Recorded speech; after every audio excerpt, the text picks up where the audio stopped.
Hello. It is my bedtime where I am. But how about a quick live? I was thinking I almost went live earlier today, but I didn't, obviously. Or yesterday. Excuse me, happy new moon, Gemini. I have the Astro Matrix Tarot. I was thinking about the last read.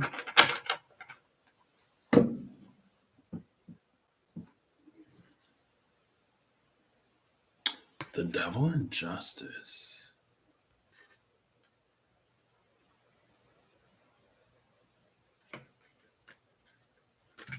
This is an interesting combination. This is like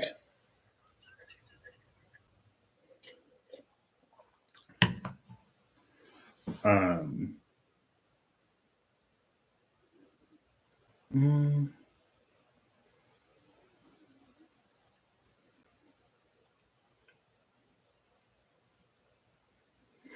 I was gonna say this is like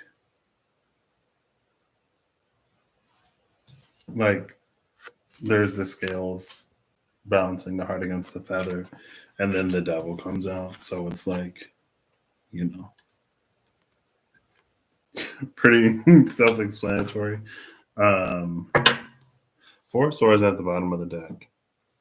There's been this theme of truth or truths that has been coming out, I think, over the past few readings. And it's an interplay between truth and the subconscious slash conscious mind. Um, it's like, because the Four Swords came out with wherever it came out. When I did the Ace of Swords reading, excuse me, Ace of Swords, Five of Pentacles, Seven of Wands, Nine of Cups. I think those are the cards I did. But the four of swords came out as our like innermost truth, or the thing that is true. Now building upon that in certain ways, as the readings have been like unfolding in my mind over the past few days, it's almost seemed like there are conscious things that we tell ourselves in relation to the truth. There are subconscious things that we believe, or things that have seeped through the conscious parts of our mind that we believe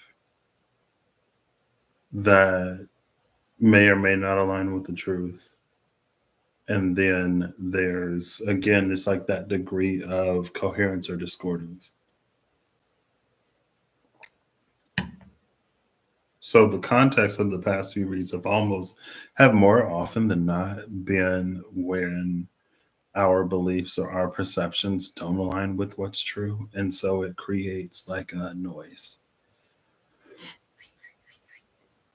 And then we saw the, like with the inner child from yesterday, or the day before yesterday, because I wasn't live technically on 6/6 since it's 6/7 here. Um, it was like, if we don't know what to do or where to go, if we have a somewhat direction, we can always get started, but then allow for things to change. Like that's why it was the Knight of Swords, not the King or Queen of Swords. Because the Knight of Swords moves forward with a knowing, but it's not necessarily the truth, but it's enough for the Knight of Swords to move at speed. So anyway, and that, oh, there's the Nine of Cups. I feel like after I had the thought with such clarity, it kind of like evaporated. I actually set up to go live earlier today, but it didn't happen. But anyway, I guess I'll pull a few cards for the new moon Gemini. because why not?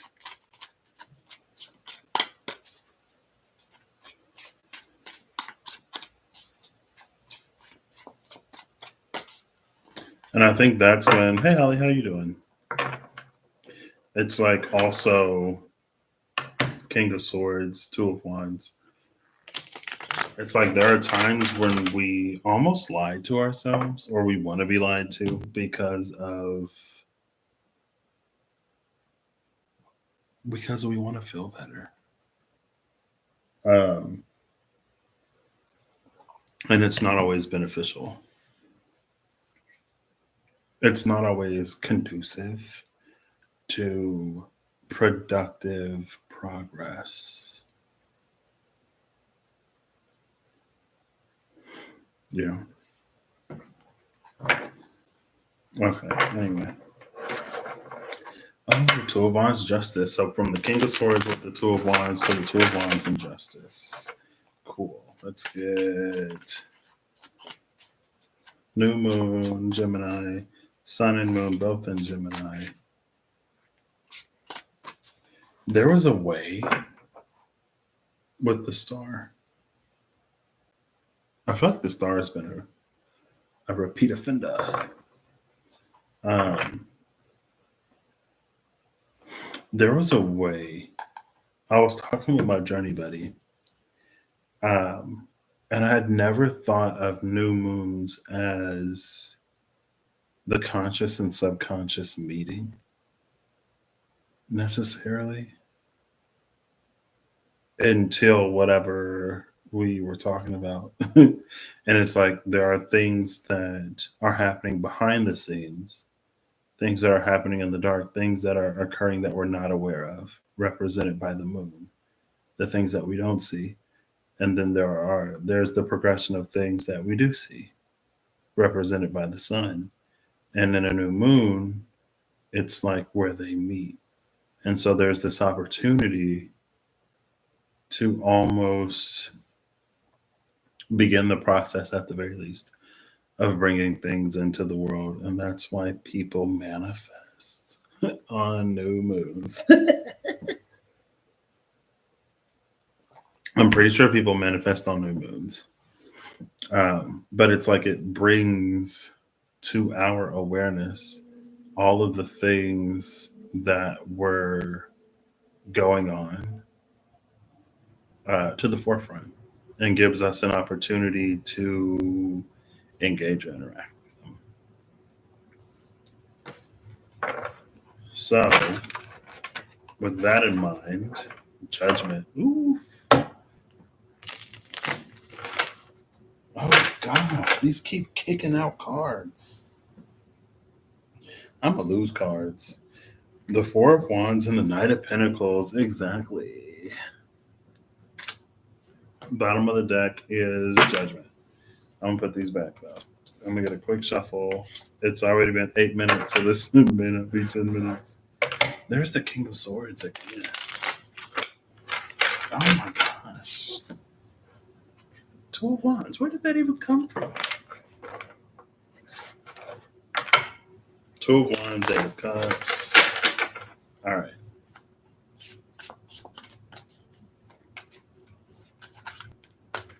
Ooh, that's good. Two cards. Up to two. Up to three. You know what? Let's just pull two. Four of Swords, King of Swords. So this is coherence. This is almost like ultimate coherence between the innermost truth and our conscious knowing. And then I'll get to representing the moon or things that we don't see. And we'll go there. Six of Pentacles, Ten of Wands, Moon in Taurus, Saturn in Sagittarius. Bottom of the deck is the Seven of Cups, which I feel like also has been appearing.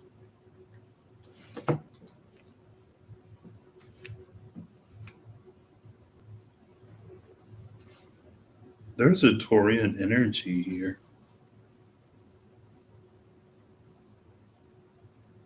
It's like in the stained glass and this Four of Swords. It's almost like the birth of Jesus. It's like Jesus, Mary, and a random bull. That's why I'm like, it's almost like some kind of Taurus energy, like the random bull. But we also have Moon and Taurus with the Six of Pentacles. Six of Pentacles is also, I feel like, been in the Ten of Wands. But anyway, so the conscious part of it, like the sun, what we see, it's the Four of Swords and the King of Swords. This feels like glimpses of our innermost thoughts, our innermost beliefs, or our innermost desires. And I feel like, so going back to like when I was like, there's a bunch of like conscious garbage that we try to fill the gap with. But sometimes when we try to fill the gap with conscious garbage, it just increases the gap. Um, and I say garbage because it's like it's not true.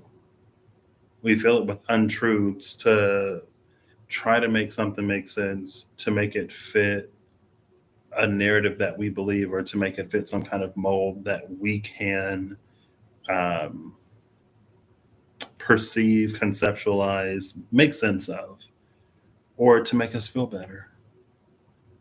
Um, Now, there are some things that we can do to help us like get to the truth, but it's like in these specific cases and instances, it's mostly been non-helpful things. Like they may make us feel better, but they don't actually get us any closer to the truth. If we don't want the truth, that's fine. But it's like we can't necessarily always expect to get where we want to go while we pave paths of convenient untruths. Sometimes the bitter pill is the better option.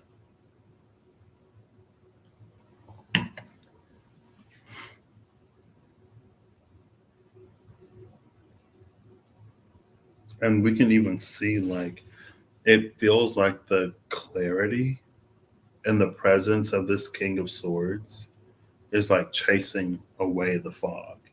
It feels like the clouds are clearing because the King of Swords is like sitting there facing the truth. The King of Swords can be cold and he doesn't even spare his own feelings because it's better to know.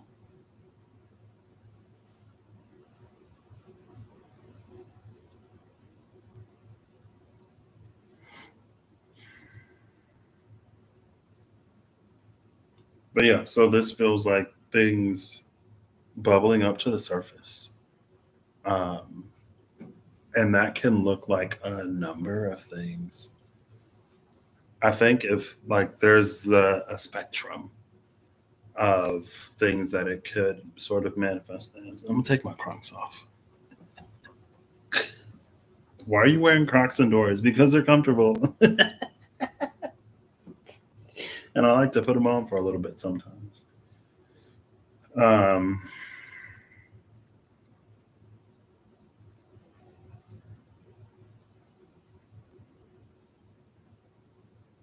there's this Three of Swords, Ace of Swords. So I know the person is asleep.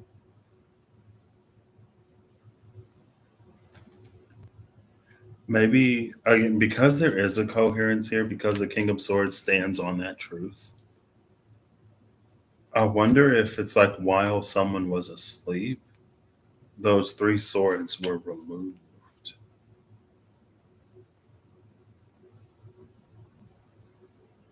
And that could be something that's been happening over a period of time. Um, Maybe like someone's been healing in ways that they didn't necessarily notice, or someone has been like maybe someone's like been building confidence in something, either themselves or others in general. Like someone's been learning to trust people. And like let's say that there's someone who has trust issues. And let's say that the innermost truth is that their trust issues are healed, their trust issues are resolved. But because of um, the hypervigilance, because of the hypervigilance, like even though their trust issues are healed, they still consciously struggle in trusting people because it's like, let's say that there's something that fueled those trust issues, and it's like, well, I don't want this to happen again, I don't want that to happen again.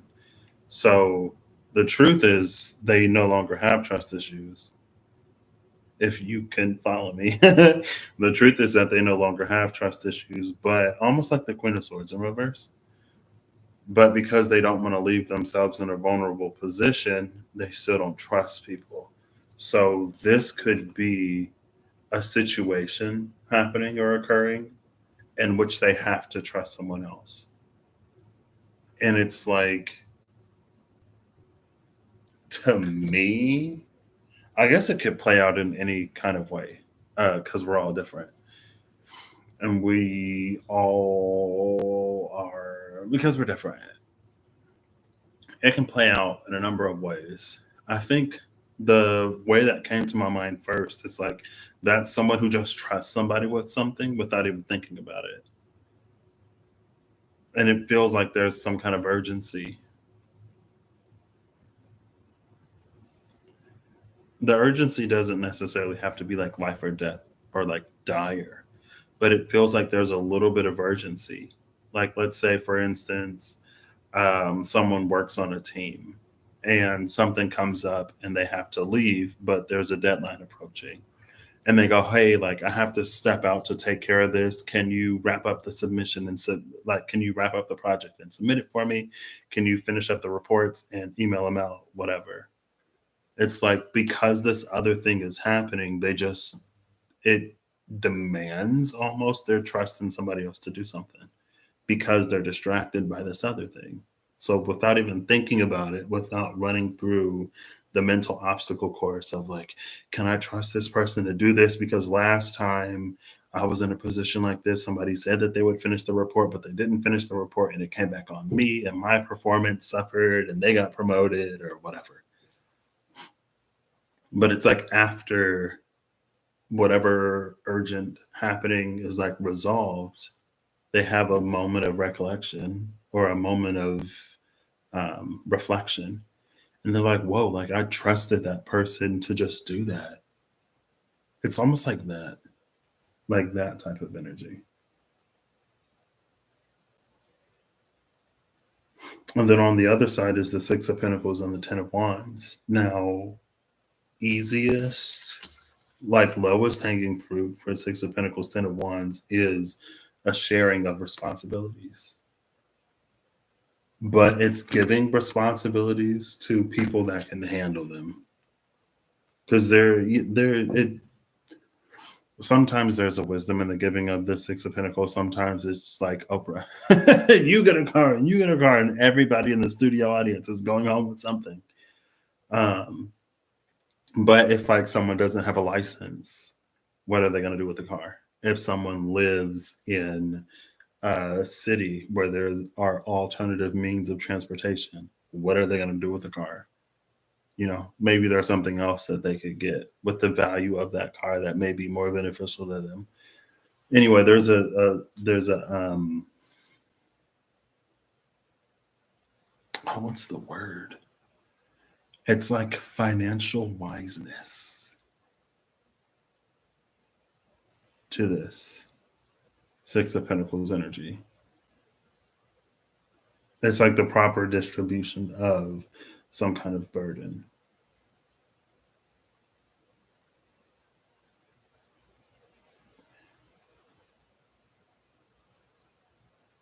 So it's almost like all together, there's this energy of um, redistribution came out.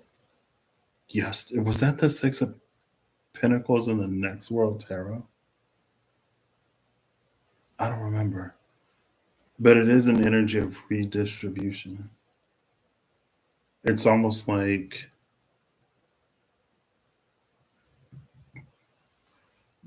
there are things that are going to be changing and happening, right? Like our lives are going to change in some way. And as we navigate these changes, it's almost like there are going to be things like our priorities are going to shift and change, yes. But it's almost like there are going to be things that are a priority that we may not necessarily have the resources, time, energy, money, whatever, to like take care of. And so in that, it's like a delegating, redistributing, and trusting. It's like everyone sort of doing their part. Or this can be someone like utilizing the resources that are available to them to relieve certain stresses and pressures so that they can focus on doing whatever it is that they need to do. Or so that they can focus on taking advantage of whatever opportunity is presented to them. Now, with the Seven of Cups here, it feels like something will vary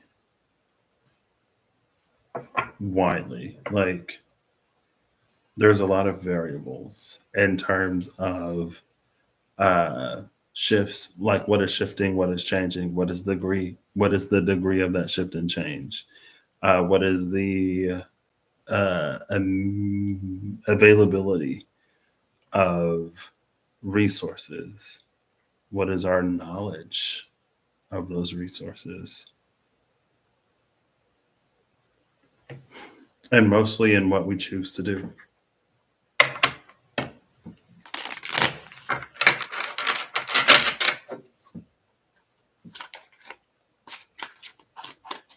All right.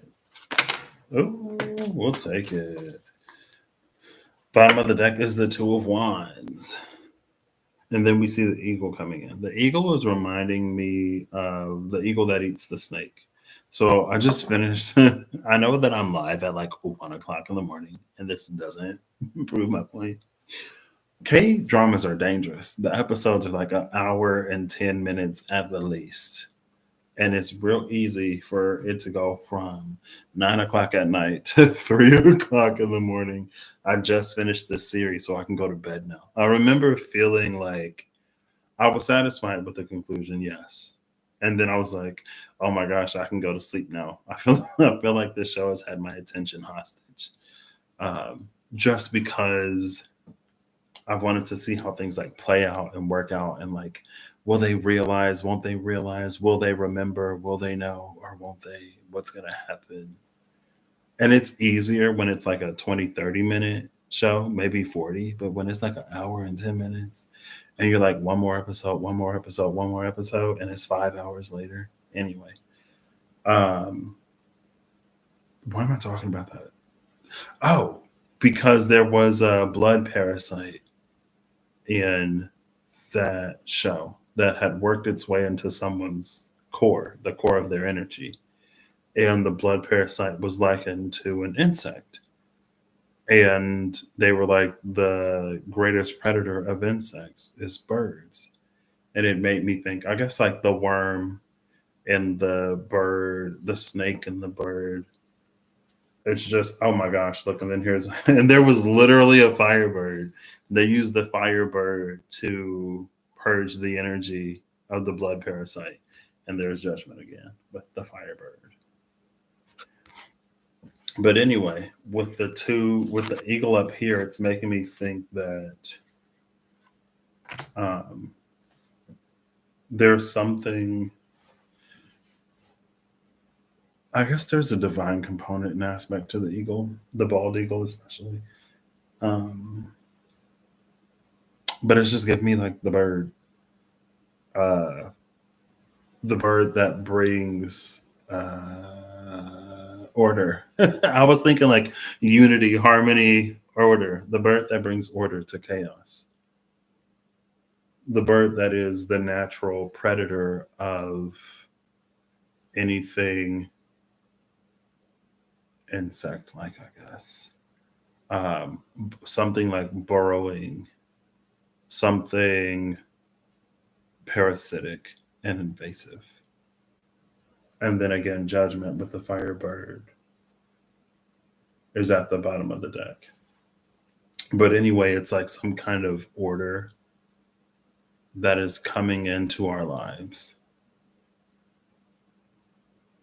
And it's almost like, I don't know what I don't know what role the order plays in the changes and the interplay of things coming into order and things changing.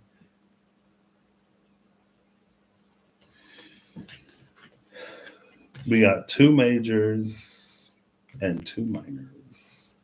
So four cards came out: Temperance and Strength, Sagittarius and Leo. Sagittarius is already on the table. Taurus is on the table. Libra's on the table.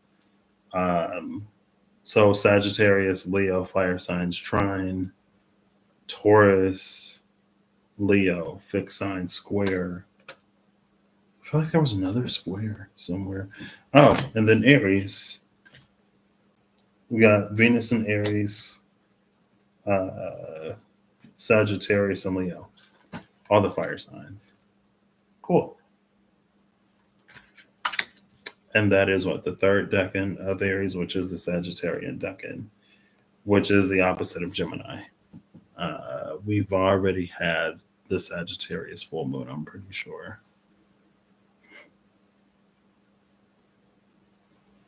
Tempered strength used to be a thing that would come out a lot. Not necessarily a lot. Um, Tempered strength is to be as strong as we need to be,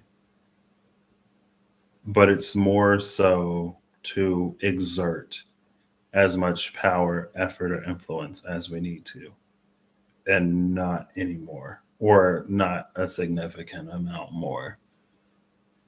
Um,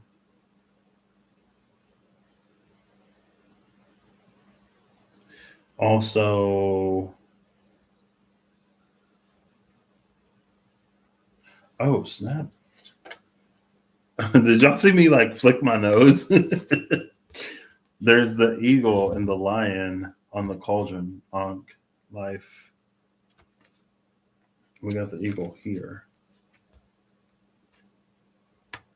again, and like there's a directionality to this eagle. I don't know. I think this could also be residual or auxiliary is the word that's coming to my mind. Like a side effect, peripheral. It could be peripheral. I've already lost the word. I'm ready for bed. I've only had one glass of wine. I got these kitty cat ice cube trays. I got a kitty cat ice cube tray. So I had like cut ice cubes. I thought they were cute, so I got it. um, my mom was like, "Really, Patrick?" I was like, "Yeah, I need an ice cube tray. Why not?" And they have the things at the bottom where you can like push them, so you don't have to like break the ice cube tray to free the ice cubes. Anyway, um,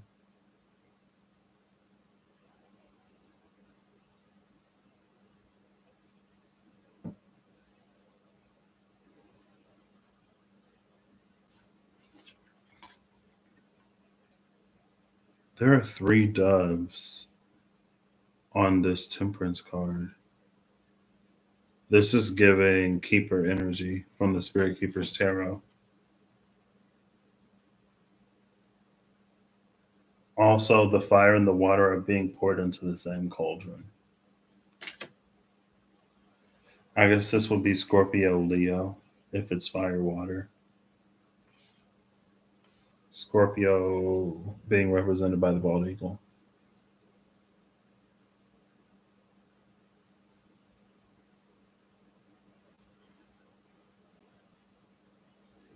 Yeah.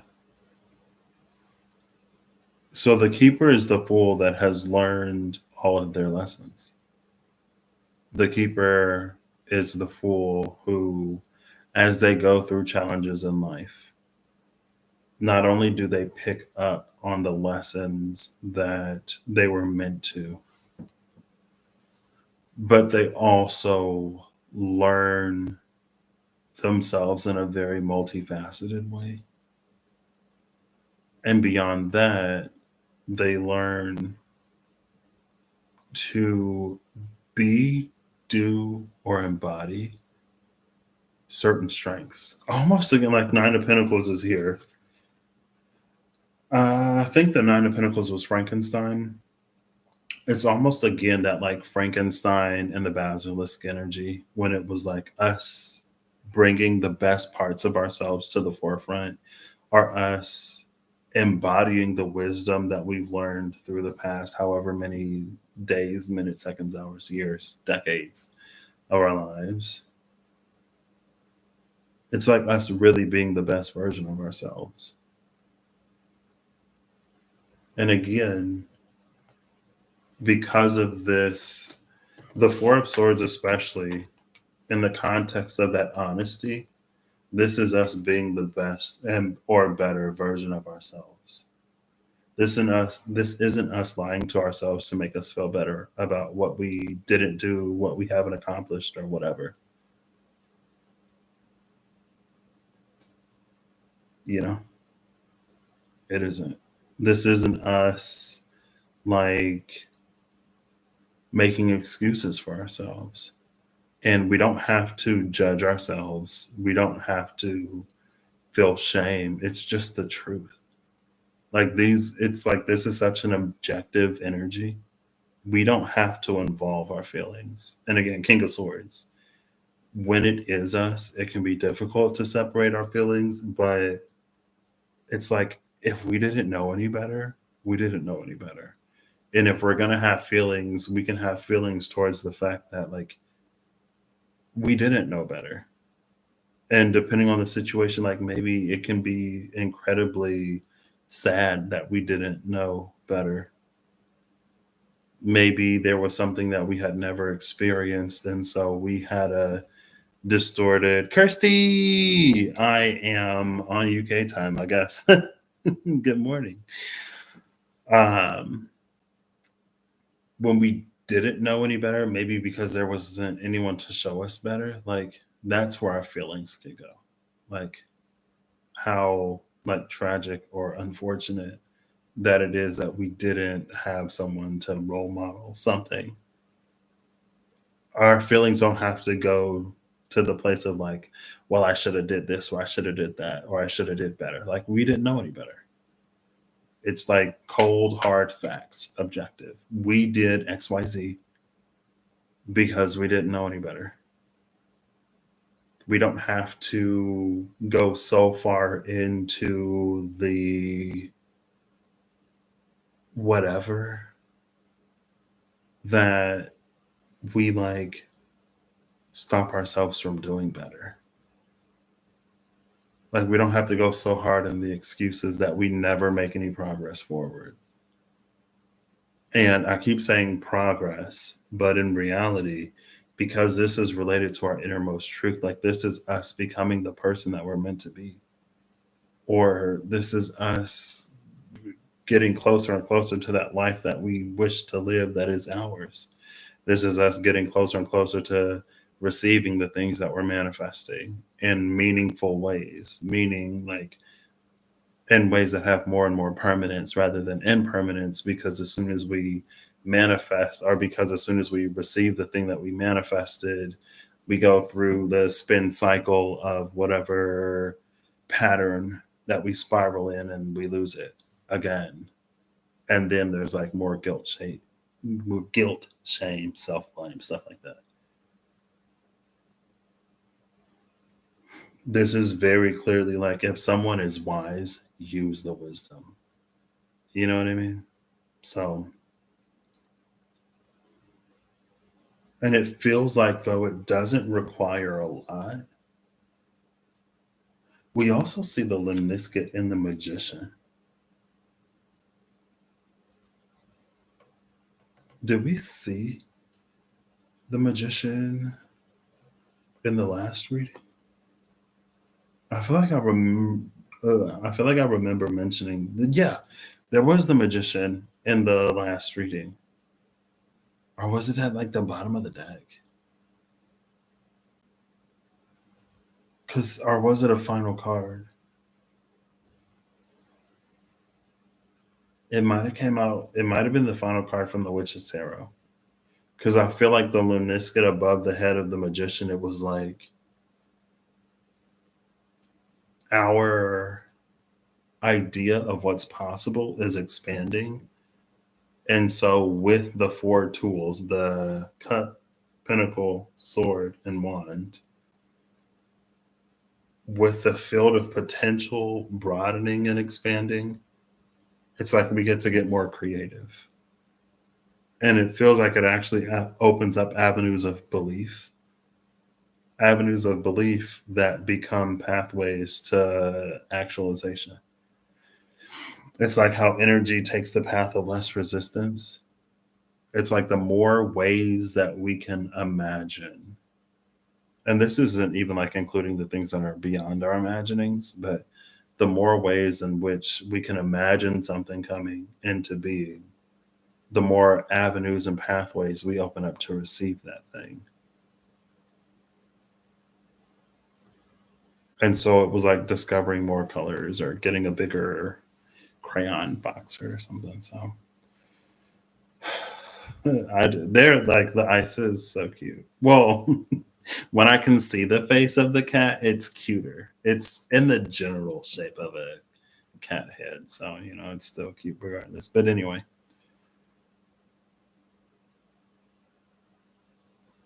I think that's why this is like, again, there's something about this tempered strength. Now, I was just thinking about the Nine of Pentacles earlier because for some reason I was thinking about the Ivory Shield when I did the reading that I referenced earlier. When I look for the Ace of Swords, the Five of Pentacles, the Seven of Wands, and the Nine of Cups, um, the Ivory Shield came out with the Nine of Pentacles. And it felt like anything, and we see like here's the Ankh is representative of Empress energy because the Empress carries the Ankh. Also, Venus and Aries. Empress is Taurus, but also like Venus, I guess.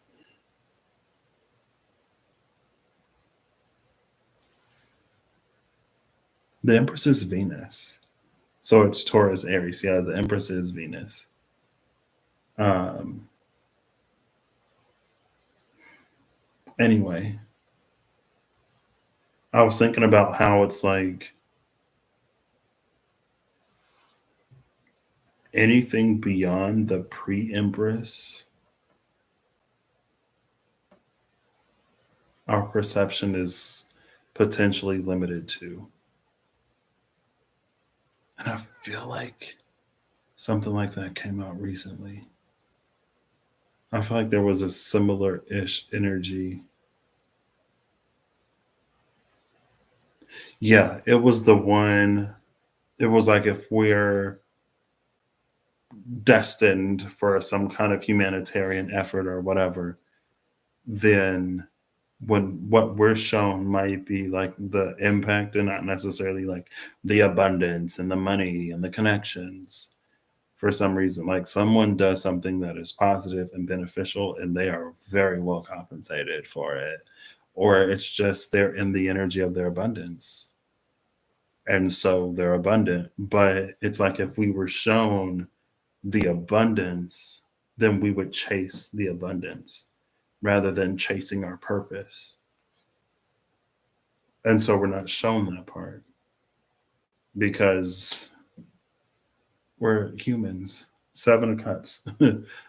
We are very, very, very susceptible to greed, which is, I guess, it's interesting how we could fear change and desire stagnation sometimes, but also be so susceptible to greed. You know what I mean?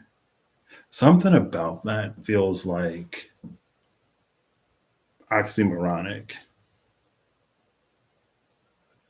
for some reason. I don't know. Anyway, should I go get an ice cube to show you?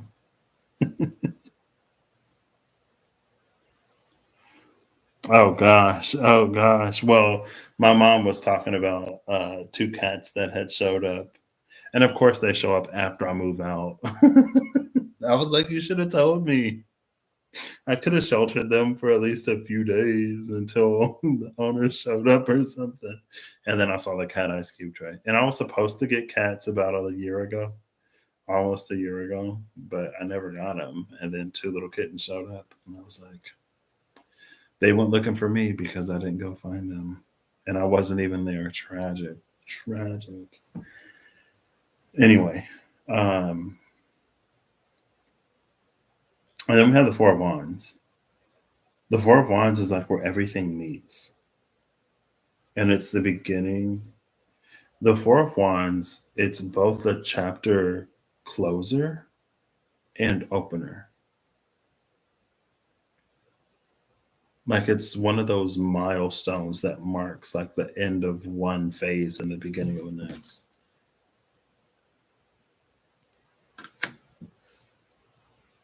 Cool. We got Jupiter in Libra, Moon in Taurus, Saturn in Sagittarius, Venus in Aries, Venus in Virgo, Leo, and Sagittarius. Bottom of the deck, Mars in Aries and Pluto, fire, judgment, Pluto and Pluto. Um, we got Venus and Mars in Aries. Two of Wands, Four of Wands.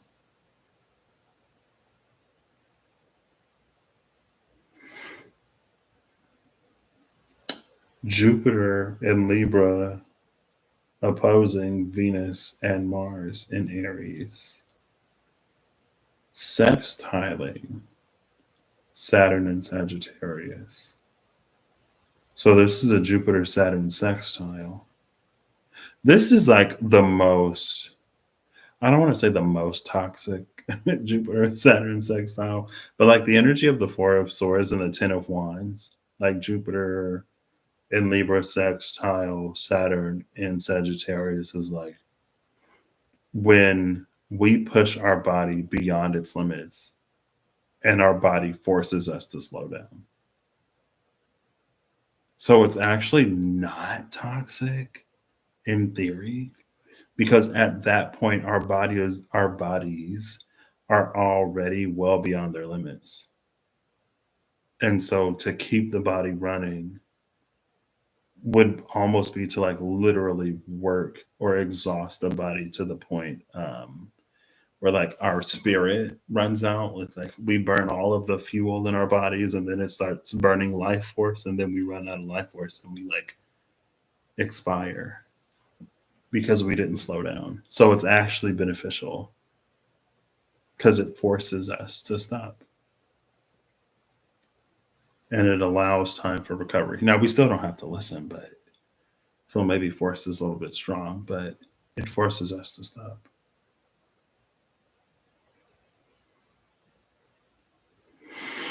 Cool. Did I talk about the Nine of Pentacles? I feel like not really, but enough. The Nine of Pentacles is just us. Again, this is about us being, it's about us living wisely. There you go. Maybe that's a little less triggering for some folk. It's about us living wisely.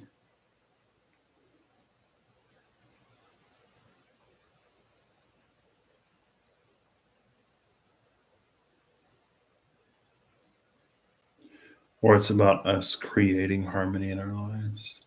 So anyway, it's time for me to go to bed. Really? Oh my gosh. That Alaska life, I guess. When is the day of light? Is that the summer solstice when it's like 24 hours of daytime. I don't know which would be worse. 24 hours of daytime or 24 hours a night.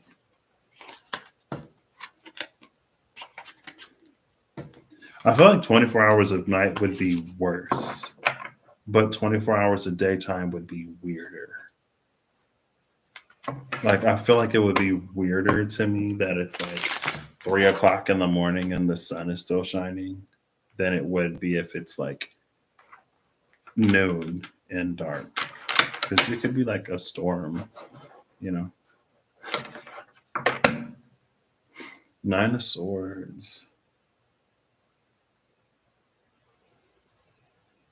I guess I should also preface this by saying that if we're not at the point, like,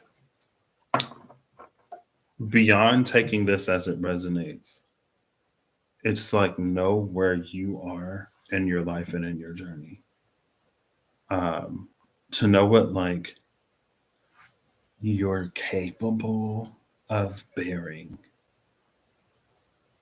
If it's going to be extremely detrimental to you to not face the reality of certain things, then don't face the reality. I guess, like, I don't know. I think there are times where we can handle it, and I think there are situations and times where we definitely cannot. And if we definitely cannot handle something, then it's not for us to at that point, at that time, in that moment, because it would do more harm than good. This is more so for like people who have outgrown like their limited thinking, or people who have outgrown their self perception. And so they need to be open to, not need, it would be beneficial to be open to redraw those boundaries. Again, the alchemy of the flame, to burn away that false knowing, to learn the truth, to see the truth. So, anyway, anyway, anyway, it doesn't get dark for more than an hour. Oh, goodness. Yeah, it's been like 9. I think like yesterday, or maybe today was like 9 something. So I guess that's not too far off. But still, I don't know. Like, get the blackout curtains. All right. Final card from the Astro Matrix Tarot. And then it's time for me to go to bed. I don't need to stay up until 3 a.m. today. The show is over. I can sleep.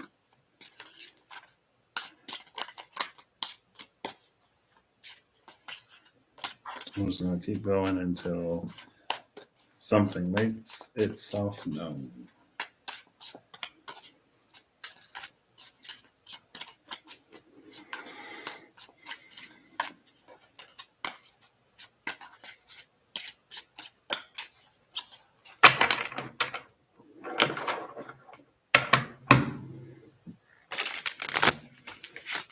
King of Pentacles and the Seven of Cups. Okay. 3 of Pentacles, 7 of Cups.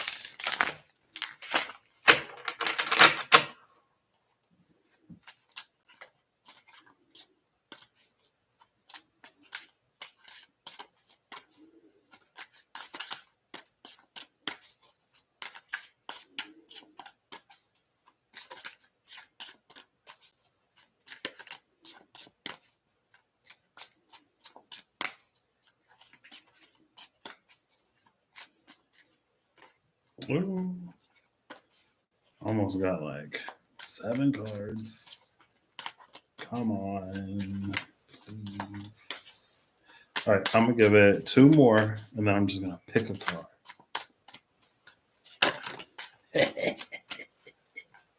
I was just kidding. But when I say it, the cards come out. So The Three of Wands is now here with the Three of Swords. Sun in Aries oppose Saturn in Libra.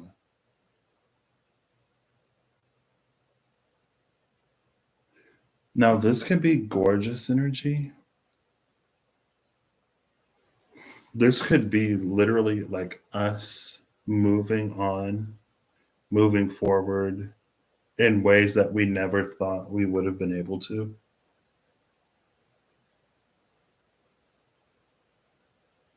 Like, these are things that we never thought we'd be uh, unbothered about, not triggered by, or things that we never thought we would move beyond.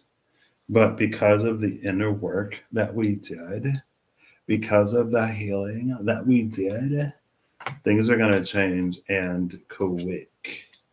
Things, it's almost like, yeah, this is an energy of subconscious blockages. Like with the Four of Swords and the Hangman, maybe they were like subconscious blockages to us receiving, moving forward, manifesting. But then we did that inner work. We worked through, like we rooted out, routed out all of those subconscious blockages, or more and more of those subconscious blockages. Again, with the limniscate, it's like we've opened up, we've expanded our realm of possibilities, meaning there's more and more and more and more that we now believe to be possible. So again, there are more and more and more avenues and pathways for something to happen. Cool. And maybe that's some of the excuse me, maybe that's some of the gift of the Four of Swords and King of Swords to redirect our emotions or to redistribute our emotions, meaning almost like to pity the things that are worth pitying, or to be sad for the things that are worth being sad for, to be angry and upset at the things that are worth being angry and upset about. Like, if we were harmed in a certain situation, we shouldn't be upset with ourselves because of what happened. We should be upset at the circumstances, right? Like, not blaming ourselves for things that we didn't choose or didn't have any control over. Or if we, even if we did choose, like, you know, it's to be like upset that like we didn't know better, but not be upset at ourselves for not knowing better. Does that make sense?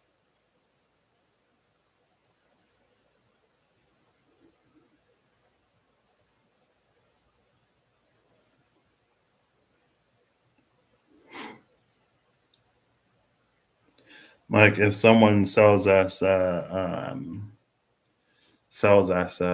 beat up car, or a car that looks pretty on the outside but it has a lot of issues on the inside, we don't have to be mad at ourselves and like call ourselves stupid for not knowing about the issues going on inside the car.